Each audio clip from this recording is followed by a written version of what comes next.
Hello, hello. This is Alisia Young, and welcome to Teach Me Freedom. This podcast is about learning how to live a freer life from authors, entrepreneurs, and experts. Those who have done it and who teach others how to do it as well, and what it feels like while applying those methods to our lives along the way. Every episode will deliver resources, anecdotes, and or reviews to support you in living a more freedom-filled life. Let's jump in.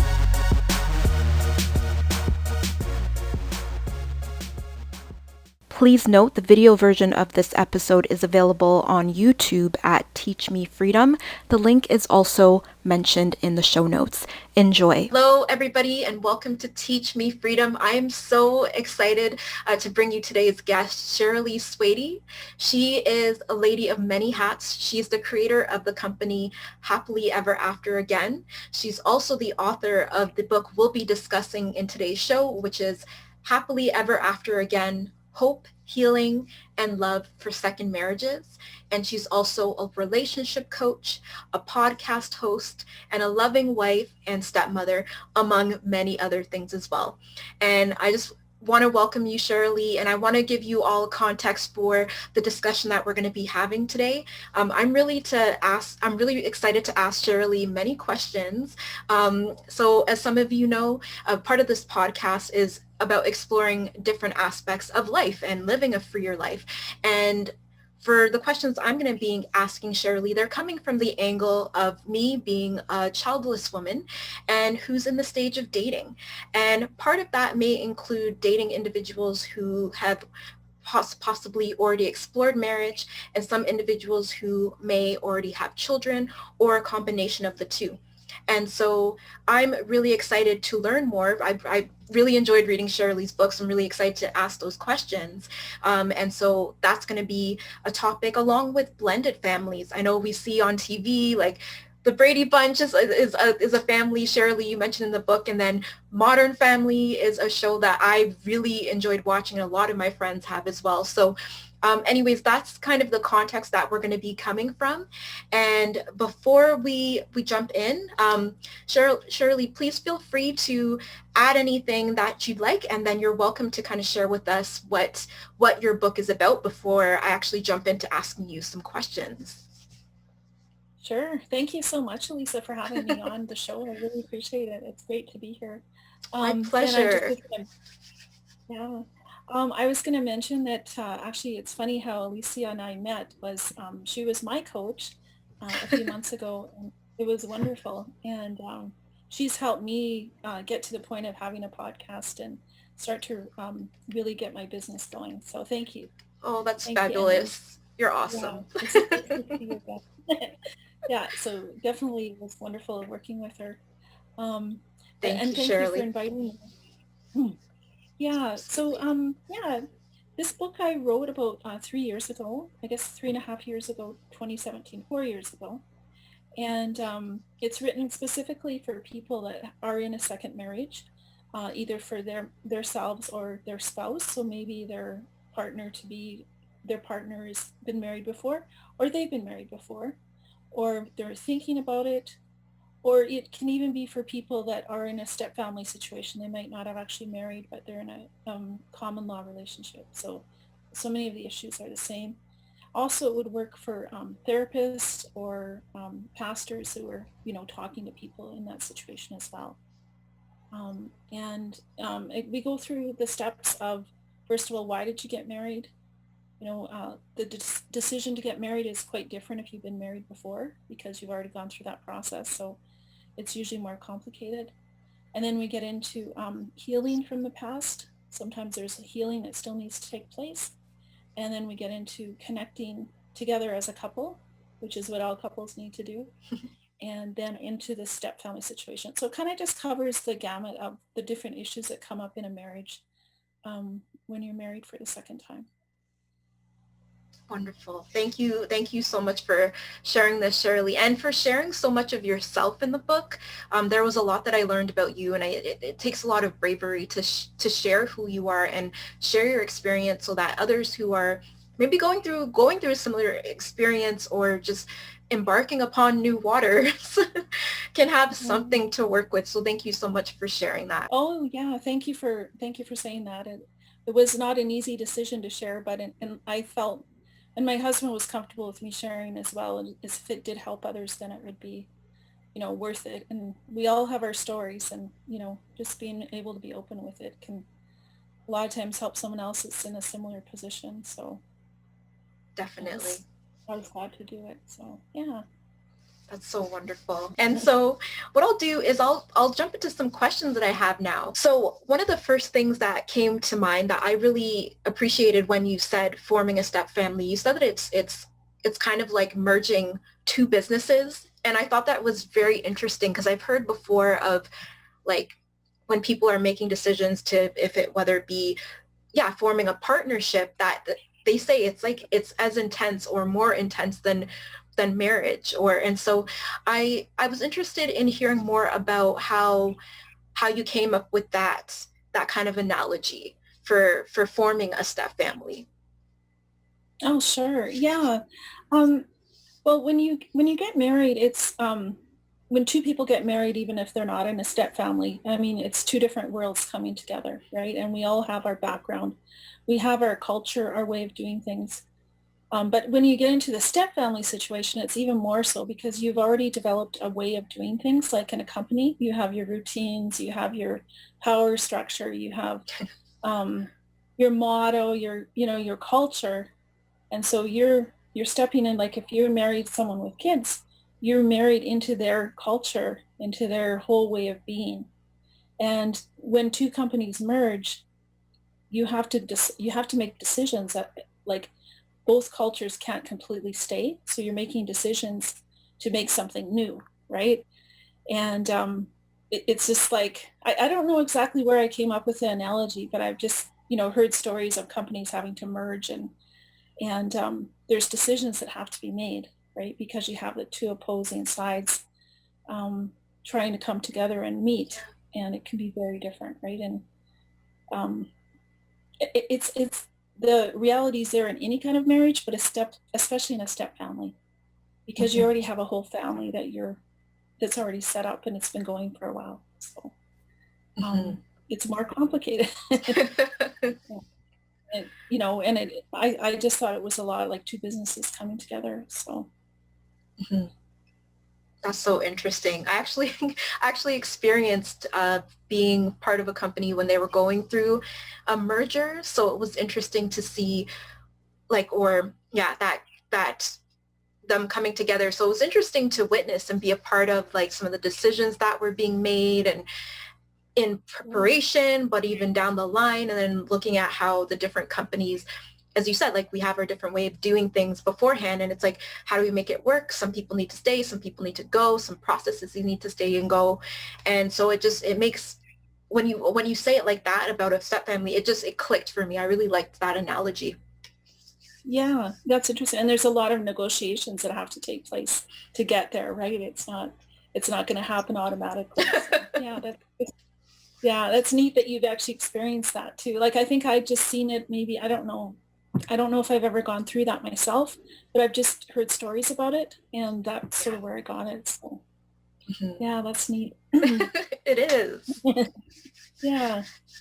And then something that you mentioned, which I really, really appreciated, because it's something that I've been learning about relationships in general, of the importance of maintaining your own identity in marriage. And I would like to hear more about that. Why is that so important? Is it more important in any way if it's just step family versus just like, say it's a person's first marriage, for example, or your thoughts on that? For sure. Yeah, no, I appreciate that.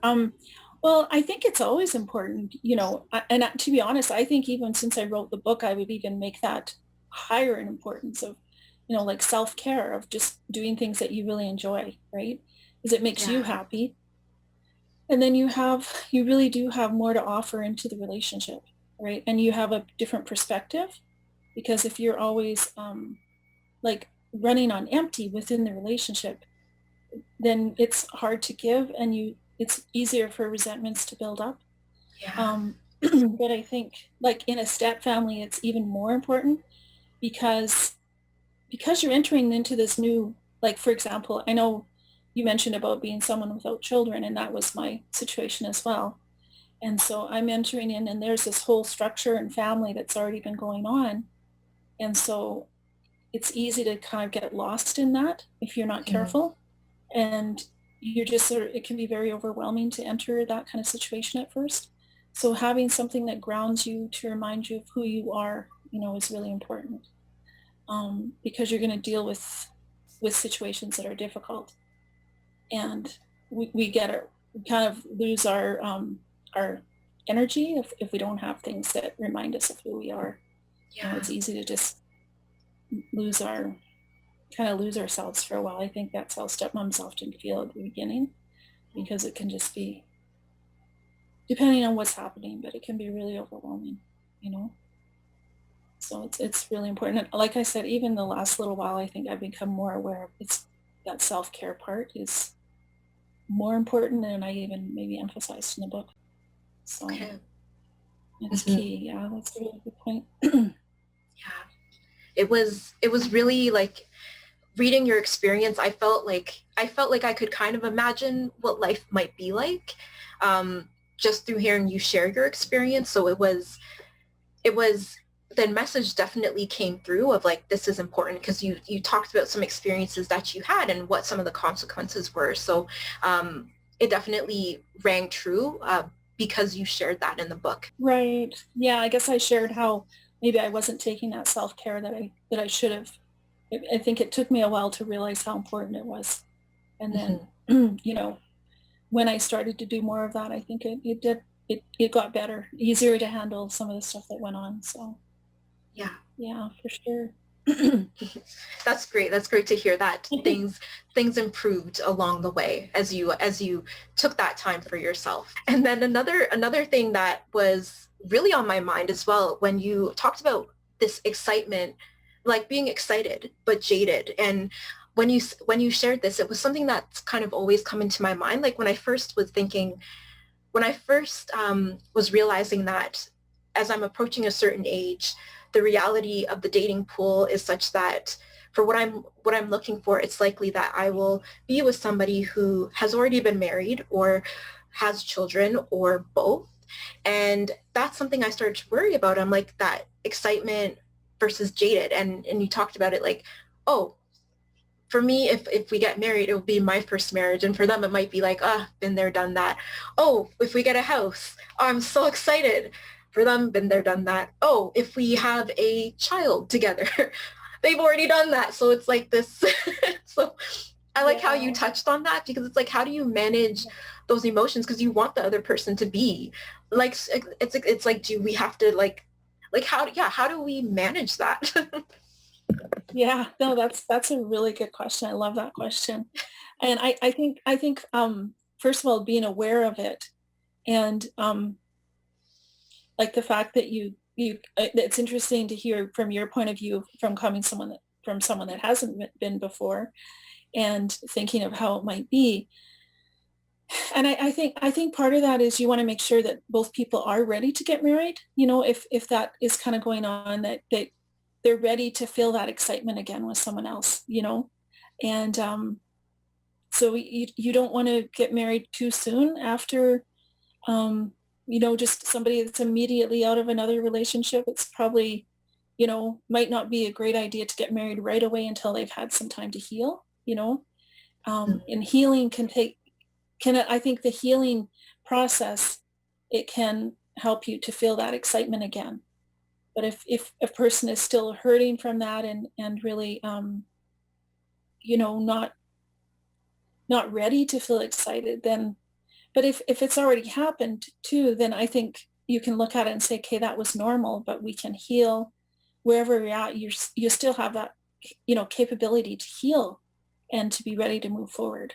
But it can be a sign that if somebody's feeling really jaded about things, maybe they haven't quite healed. And it's not necessarily, they might say, well, don't ever get married or don't get married, but maybe do some healing first. Um, whatever stage you're at. But try to look at healing, I think, if that's the feeling that's happening. But from your point of view, sorry, I'm going on and on. Oh, no But problem. from your I enjoy both okay, perspectives because it's okay, helpful to know what to look for in the other person as well. yeah, yeah, and with your feeling, I think if a person has healed, then they might, they feel that freshness, that to do it again. But even if they're feeling a little bit jaded, I think your understanding of that can go a long ways too, you know, to help them. They need to trust again, right? Yeah. So they may have to work through some of that to trust again. And that could be a process too. Hmm. So does that kind of answer what you're asking? Yes. Yes, that's Yeah. helpful. That's Okay. helpful because it's like it would be one thing to just be like, oh, just wash away that feeling, but it's just reality. So knowing to look out for signs of healing versus not healing, and then just being understanding, but self-honoring at the same time is what I'm hearing. Yeah, no, that's really a good way of putting it. Yeah. And it not necessarily taking it personally, but allowing that person, I Yeah. like what you said, allow them to feel what they're feeling, Hmm. but don't be threatened by it necessarily. It's just, it is kind of the way it is sometimes. But it doesn't mean that they can't feel they might be able to just move past being jaded and really feel excitement again, but it might be a process, right? Hmm. That makes So, total sense. Yeah.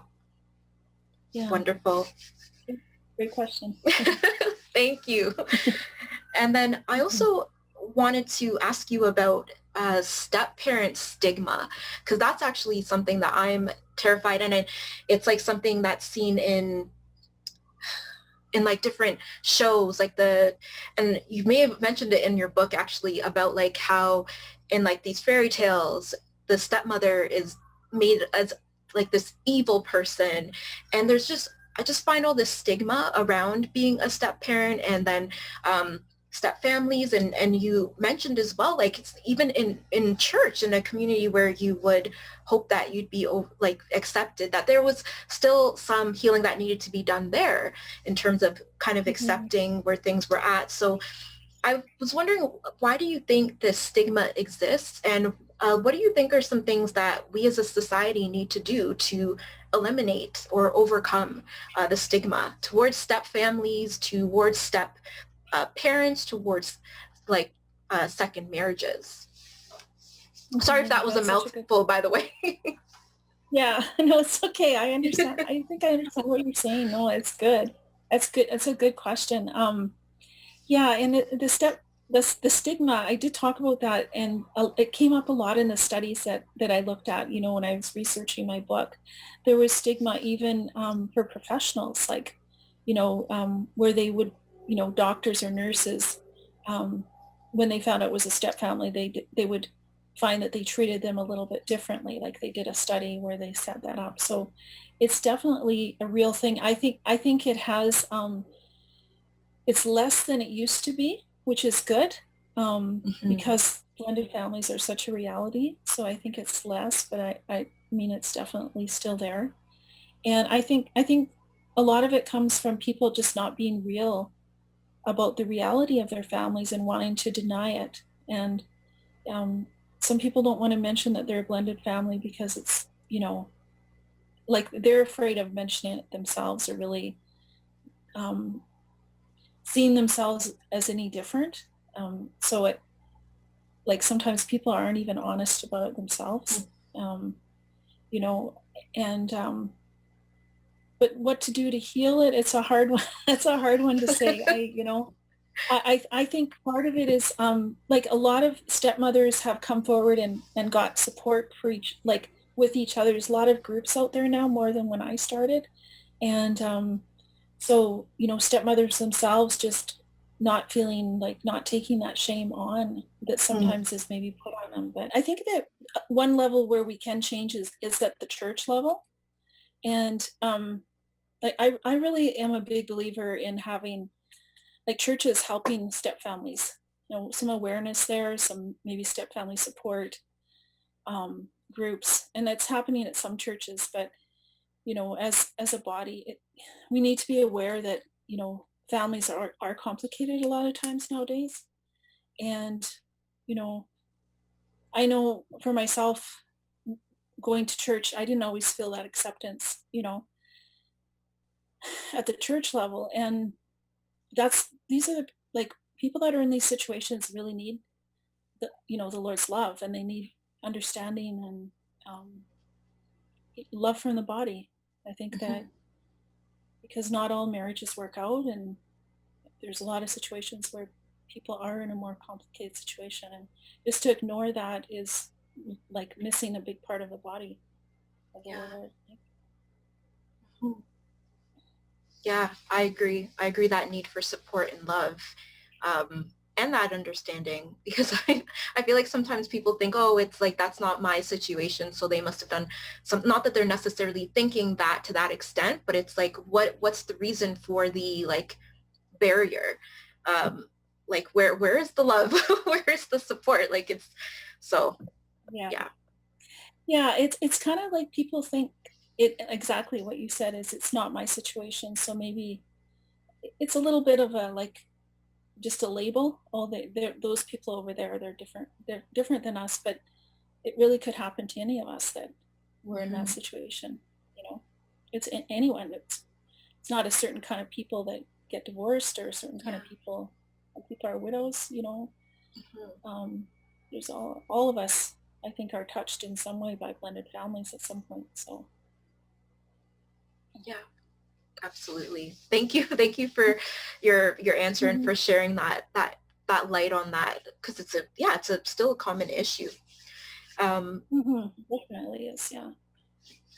and then you also talked about there's a term I've never heard before, called loyalty bind, and this is the way that a child feels a conflict between their biological parent and their new step parent. They may feel that liking or showing kindness to the step parent is in fact being disloyal to their own biological parent. And this is like, it just kind of brought memories, because I remember, so my parents are divorced, and I remember one of them was dating, and I remember just loving people, but I also remember feeling guilty that, oh, but I can't love both, and I'm Wow. by doing that I'm like hurting it. And so when you talked about that, it just had all these memories rush in from when I was younger and didn't know that it's okay to, like, you don't have to pick sides. So I love that you shared that term, and I just wonder how can um I want to say, like, how can the step parent who's stepping in? I mean, how I'm curious about how all sides can be supportive, but I understand that sometimes, depending on the dynamics of the family, that sometimes the other step parent, or not the other, so sometimes one of the biological parents might not be supportive of a new relationship and can play into that bind. And so Mhm. Mhm. I'm wondering, what are some suggestions that you have for navigating that, especially, like, I'm thinking for myself, if I end up meeting like uh, the person who I'm with, if I end up meeting their child, and then the biological mother, it's like, um, and I don't know how the dynamics are going to play out. And then it's so it's like, how do you manage that when, like, you feel like you're finally bonding with the child, but then they step away, and you, like, how do you even manage that? Yeah, yeah, it's tough. That's a good question. I think even just being aware of it is a big step, and thank you for sharing your story about that. That's really interesting to hear it from your point of view as a child, and you didn't have a name for it, but it was something that you Mhm. experienced, but I think being aware of it makes it less puzzling when it happens, and I would have that with with one of my stepsons that lived with us, and I would feel like I was really making strides and getting to know him and trust and every trust building, and then the next weekend he might come back, and then it was like he was distant again. And when I didn't know about the loyalty binds, I would feel really um so confused by it, Yeah, and it's like, well, what did I do wrong? yeah. And but it wasn't that I did anything wrong, but it was just that it could just be, sometimes it is the other household sort of adding to it, but sometimes it's just within the child. And you said you felt it when you were a kid, which is really interesting. So it's being aware of it. And I think part of it is just not getting too close to the child too soon, like letting them take the lead. And I've heard Yeah. other people say that, is that letting the child take the lead as to how close you get, and then letting them go, letting them kind of keep their distance too, and not to put the pressure on, and not to take it personally. And I think another way that you can show that, one thing I talk about this quite a bit is just to make sure that the talk in your household is always positive about the other household, and to never, that goes a long ways to building that trust, right, with the child. That they don't have to choose sides, that you show support to the other household, and you um, never show your, really try not to show if there's frustration, because sometimes it can get ugly, between the two. Some relationships are totally peaceful, and that's probably, that's the ideal, right? But sometimes it's not, but if you can just always have a positive, like show that you're supportive of the other, yeah, the other parent, right? And also encourage your partner to be positive. And that can be hard if there's a divorce and if there was still hard feelings between them, but just try to really encourage your partner to always speak well of the other household, because that's their parent. Yeah. I think that goes a long ways, and being understanding of what they're going through. And even being willing to listen sometimes about their other parent, like, and that can be really uncomfortable as a stepmom or step parent, to hear, oh, this happened with mom, or this weekend. And but I think you have to be willing to accept that that's part of their life, Yeah. and not make them feel like, okay, I can't talk about that, because that builds up the sides. Like, I can't talk about my other mom when I'm with my stepmom, but just be like, yeah, oh, okay, how was your weekend? How was your time over there? Be willing to hear it, because that's part of their world. So Yeah. that's I think those are some things that can help, in that it's a dynamic that I think is just going to be there, but you can help them feel like the more you can help them feel like they don't have to take sides, the better, right? Yeah. Yeah, I love that. Letting them come to you, and just having that kind of openness, understanding, and just that respect, respect for the other household, but like really making it something of top priority, especially because children are so like sensitive, pick up on energy, and oftentimes people think that, oh, they can't hear what we're talking. We can hear. Or I'm not a child anymore, but I have memories. I'm like, I was able to hear a lot of things, even though they thought that I didn't. And it's like, now I understand where they were coming from, but it's like, maybe it could have been done differently.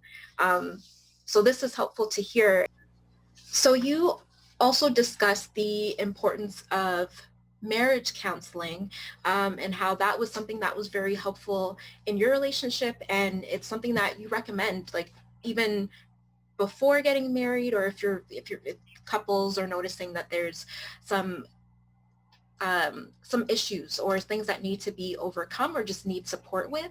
Can you speak more about what it was about marriage counseling that you felt was helpful for you, and why it's beneficial to explore it? It's just because I know that there's some people, like, I'm already pro therapy, pro counseling, but I know that there are some people who are really resistant to it. So just would like to know how it was beneficial, and your thoughts on that.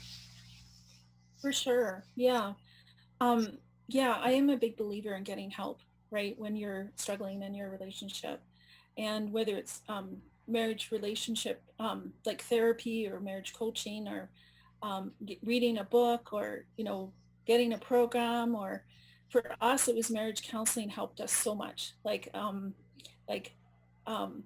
we were, I know I share about it in the book kind of in detail, about how we were just at that, like, ready wondering if we were going to make it, if we might have to divorce or whatever. And we went for help and to our neighbors, and he recommended a counselor, and then we just started talking, and it was like having someone to talk to about what's happening.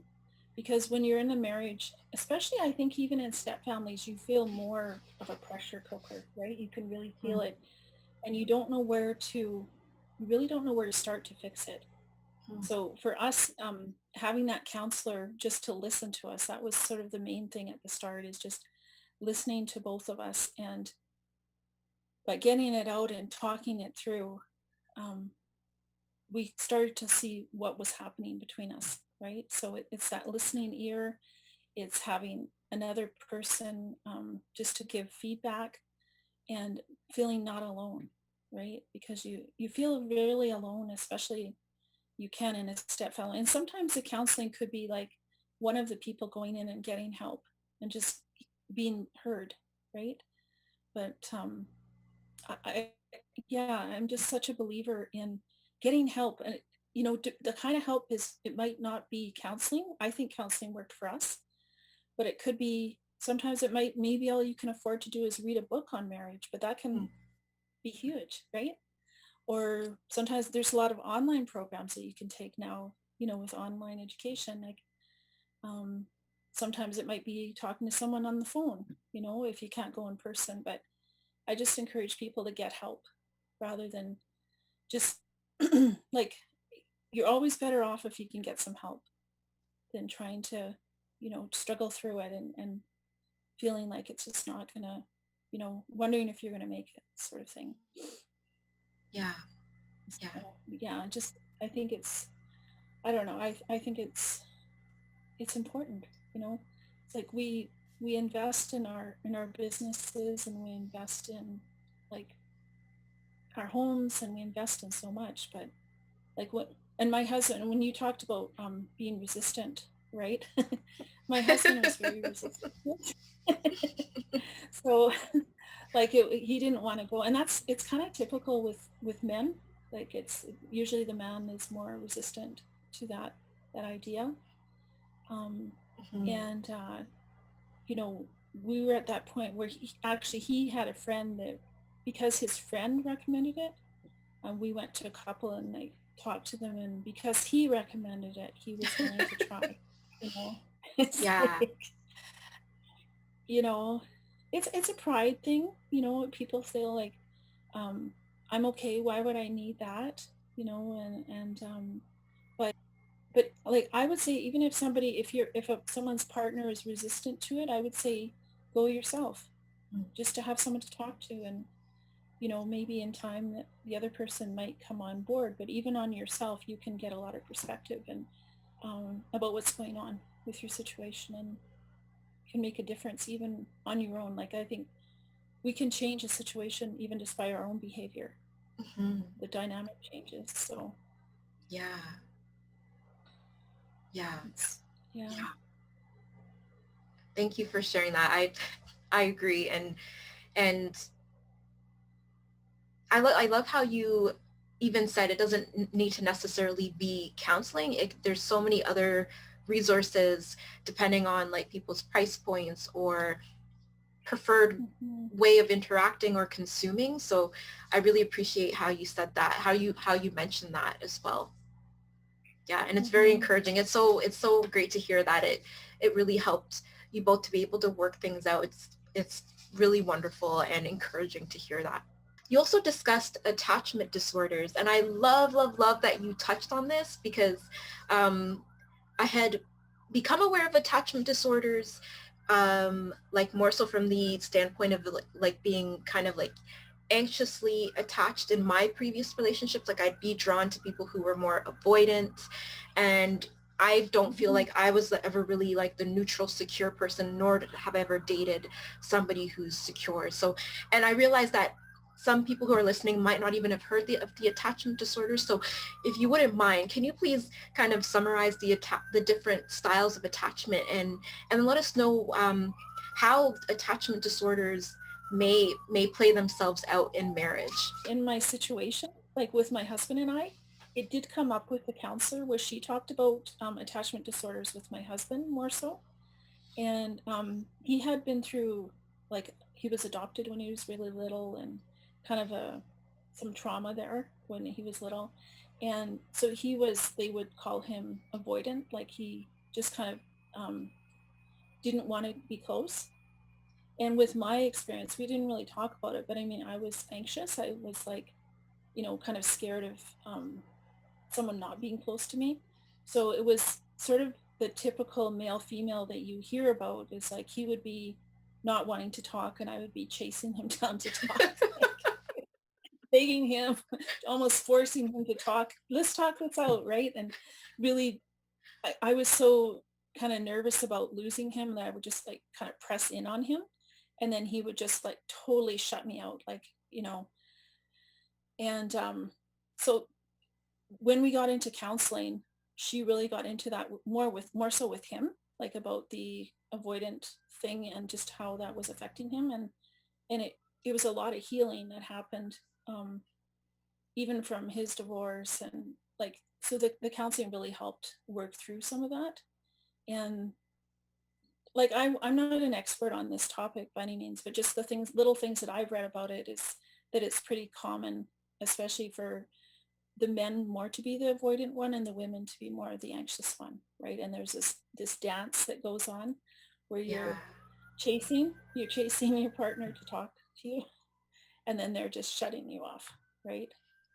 And Yeah. so, like, healing can really help in that, because you're looking for that love, or else you're just like, okay, no, I don't want to get hurt. So Yeah. people with avoidant will try to, like, basically they don't want to have too many emotions, right? They associate that with hurt. So like I said, I'm not really an expert on it, except for just for what we went through ourselves. So Thank you so much for sharing that, because it's helpful to know that when somebody goes through this experience, that it is possible to overcome it, because it can be very scary. It feels very scary if you feel like the person is going to leave. And I imagine, like, if this is trying again for the second time, then I imagine there might be additional feelings of like potential failure, or like just all these um, additional, not additional, but like intensified emotions on top of that. So it's, yeah, mhm. yeah. So thank you for sharing that. Yeah, no, that's a good way of putting it. No, that's so true. I think that um, I don't know if I had necessarily um, attached that to like the attachment disorders myself, but you're right. It is, because when you've gone through a divorce before, you've been abandoned, right? Besides whatever things happen in your childhood. So it can be kind of a complex trauma that you've gone through, but with your childhood, plus, whatever, whatever, if it was a divorce situation that you felt hurt from, it can really magnify where it's just hard to trust Yeah, people. It's like lack of absolutely. trust. And, yeah. And we Absolutely. dealt with it in different ways, like with us, like my husband was more on the angry side. He would just get kind of just gruff with me, and then but I was more like crying, and so people deal with that in different ways. But it's that's where healing comes in for sure. Hmm. Absolutely. Absolutely. Thank you so much, Yeah. Sharilee.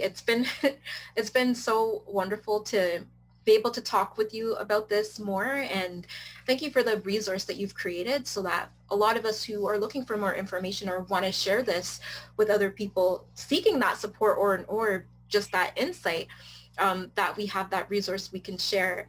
And my last question for you is, what are your top 3 books or resources that you would recommend for individuals who are wanting to learn more about step families, or what happens when you're joining or creating a blended family? Okay. Well, one of them that I recommend, and it's not necessarily for step families, but it's just marriage in general, that I Hmm. really enjoyed. And I read this book maybe, I think, 3 times. Once when I was single, and then once when I was married the first time, and then once when I was married the second time. So, but it's called Mystery of Marriage. It's by Mike Mason. And Okay. it's it's just about how the things that we go through in marriage, how he talks about marriage as being like the big tree in the living room that you can't get around. And so when you're married, you're always like, the person is out, no, it's a funny image, but it's like that person is always there, right? And you're kind of shocked by the fact that they're always there. And it's like, wow, like they're still there. Right? But I love that it's a very poetic book, but I think it applies to if you're a single person or um, if you're married. It's just about marriage itself, and mystery of marriage even has a very poetic sound, but I really recommend that book. The other one that that I really liked is The Smart Stepfamily by Ron Deal, and he's written a lot of books, and he's really good. He gives you some statistics. It is written from a Christian faith-based perspective, but it's really just gives you a really good overview of what to expect in a step family, and how it takes quite a long time. It's very research based. Mm, So it's called Smart Step Family, and then he has a lot of other books as well. that's So neat.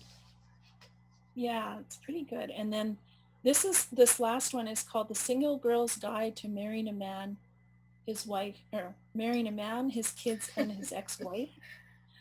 And that one, that one I read when I was dating my husband. So Okay. it's kind of a fun movie, but it kind of it's very anecdotal. She just tells her story of what it was like, this whole process of going from being single to suddenly having all this stuff in your life, right? So Hmm. I'd recommend that, especially for somebody that is like they've been without kids and they're looking at marrying somebody. It's funny, like it's really cute, but it's got some really good things that are realistic. So Yeah. that's another one I'd recommend.